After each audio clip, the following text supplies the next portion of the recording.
In a new world.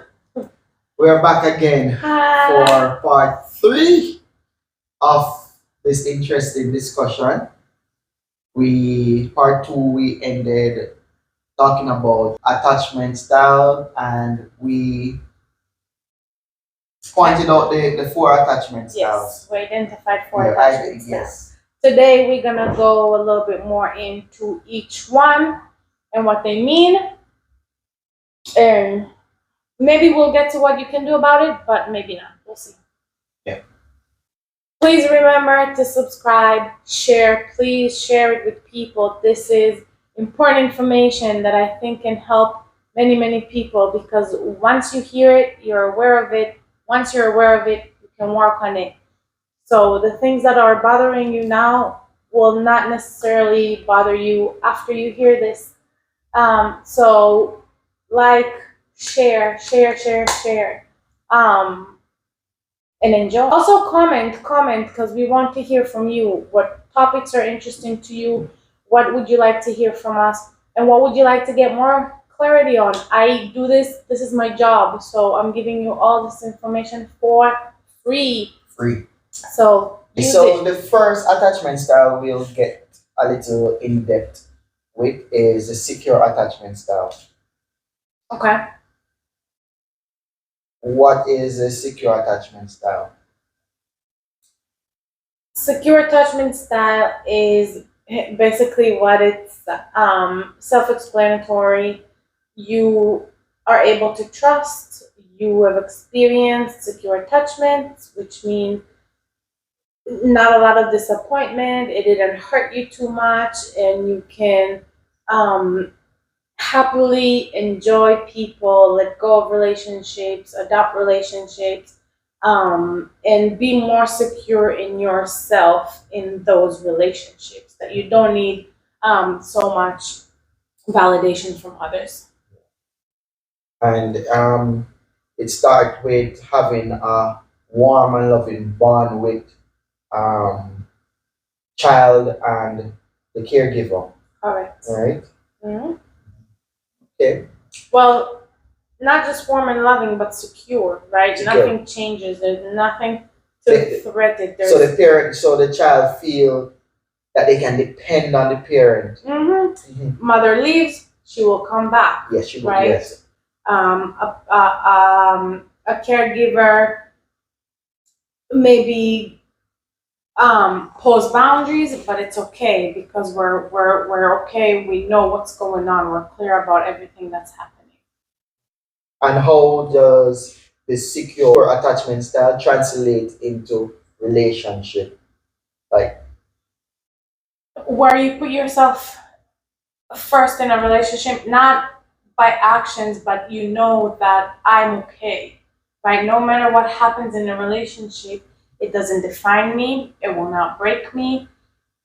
I don't need to prepare for that, right? I will be okay. I have myself, and that detachment will not be so unknown. so basically they tend to carry this healthy way of bonding into adulthood and into relationships, right? And they have no problem in seeking long-term relationship. People with secure attachment style, they don't have a problem with seeking long-term relationship out of fear of abandonment then. You can seek, you can be in long-term relationships even if you're not secure. Yes, but they in a secure with the secure attachment style, Right. fear they don't have fear of abandonment.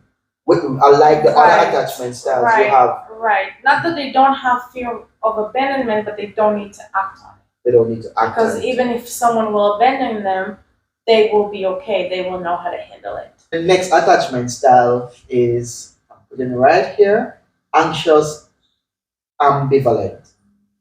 Okay. Anxious ambivalent is also very popular.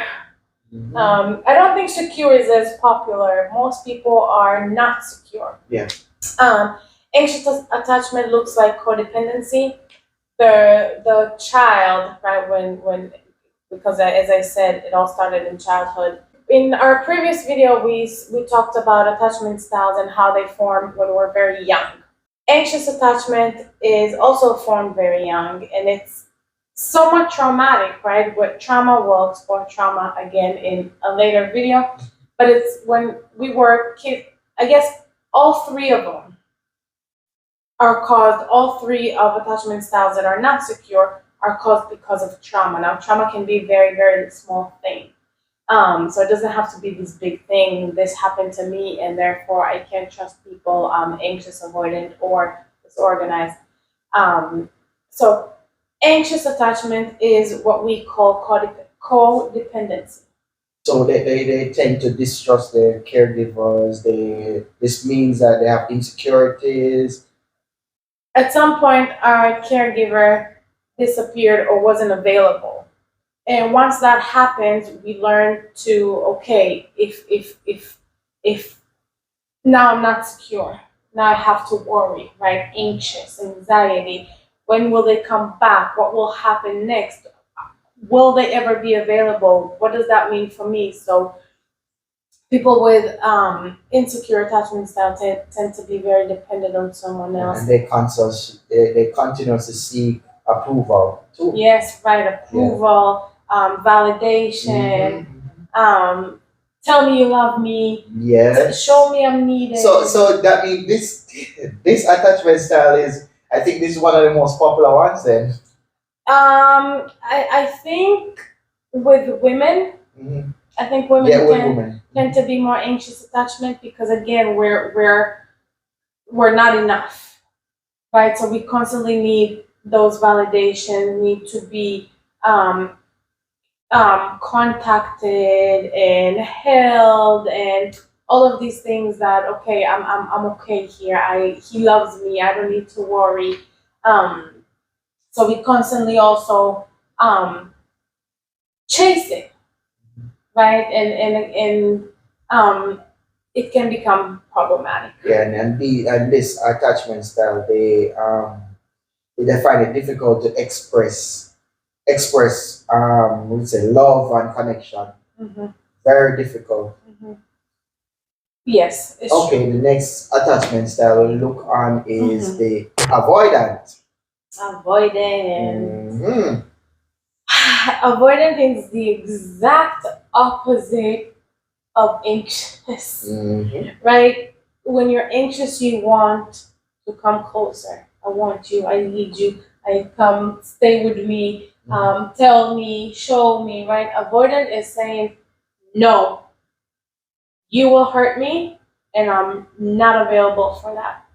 Right? So they show you less time. Right? They're afraid. At the end of the day, they don't want to get hurt, so they avoid. They put this wall, and they say, well, no. There will be. It seems like this attachment style is very prevalent in relationships nowadays. Yes, and I think it's more in men. And again, we're talking about heterosexual relationships. We're talking about relationships between men and women. We're talking about two genders here. So we don't mean to offend anybody, but that's what we're focusing on. Because men are taught to be, emotionless. Nothing should bother them. They're supposed to be strong, right? Social cues. They're supposed to be strong. That's what men usually tend to do because it's easier, it's acceptable. Well, I will not answer her call, or I will wait 2 days to text her back so I don't seem thirsty, so I don't get hurt. Yes. Right? So I don't have to deal with that pain. So I will avoid it. I will avoid this relationship. I will not get attached. I will not show her, right? So that's why in men it's a lot of the time it's hard for them to express their feelings, and they struggle in doing that. Right? Because and understanding emotion, men, that's it. Men find it hard to understand emotions. Right, because if I don't put myself out there, I will not get hurt. Exactly. So as long as I'm here, away from that relationship, I'm safe. I'm okay. nothing can hurt me. And a lot of time relationships, a person may have um, the anxious attachment style. However, they go in a relationship. Women, they go in a relationship, they get hurt, and right after that relationship, they pick up the avoidance style because Possible, of the yes, hurt. yes. So it's a flip flop then with those two styles. Well, the styles can change, but what's more automatic, right? We learn. As again, we're humans, we adapt, we develop. So if I know that, well, I've been hurt too much and all my attempts to come closer are not being met, then maybe I'll learn and distance myself. But maybe not. It's True. it's hard to flip flop, but it can happen. Last but not least, the disorganized attachment style. What's that about? Disorganized attachment is again what it sounds like. It's disorganized. I'm hot, I'm cold, I don't know what to do, I don't know what's going on, I don't know if I should give more, give less, come closer, step away, right? Again, because that caregiver wasn't consistent, that love wasn't secured, we, right? I don't know what to do, I don't know what will hurt me. So then it's this seem like a combination of the anxious and the avoidant. Yeah, somewhat. And I Very read and it say inconsistent. that children who grow up with this type of the disorder attachment style, they tend to Disorganized. be they display intense emotion, anger, rage. Again, hot and cold. They Hot flip and flop. cold, They don't yeah. know. They don't have. Well, they don't have emotional regulation because nobody showed them that. Like I said, it starts very young, very unconscious. We have these defense mechanisms that tell us, okay, this is not safe. Either chase it more, avoid it, or I honestly don't know what to do. Now, hearing this, I want you to think about, okay, how do I show up for my relationships? Because once you understand yourself, you can understand, right, the person in front of you. And once they understand themselves, right, you can see what's going on. Because, for instance, if one person is anxious attachment and one is avoidant attachment, right, they will never, right, Yeah. one will always want more and one will always be scared. So it's always going to be, right, I'm coming and I'm running away, right? Yeah. So it's important to know you can change it because attachment styles are based on our relationships with our caregiver. Romantic relationships, right, are supposed to be equal. So nobody is responsible for the other, right? I'm an adult, they're an adult, or I'm a person, they're a person. And if one leaves, it's okay, we're still a person. And that's what I think it helps people understand that, or that's what I do with my patients, right? It's that detachment will not be as terrible, as scary as if it were our caregiver, right? Because a child, a baby, right, even an adolescent, right, they depend on their parents. They depend on their caregiver. If it's not a parent, right, a grandparent, a foster parent, whoever, right? But a child needs an adult to be cared for, right? A baby needs to be fed, and baby needs to sleep, a baby needs to be changed, right? Baby can't give it to themselves. So they're dependent on the caregiver. But once we're adult, right, I'm not dependent on you to feed me. So even if you leave, I can understand and do the work that I will be okay. I may be sad, may be lonely. Wait, that being said, we'd like you guys to drop a comment and let us know what you think your attachment style is. Oh, no. You don't think people do it? Prove her wrong. Everybody who watches this video, drop a comment and tell us what you think your attachment style is. I can say I'm anxious.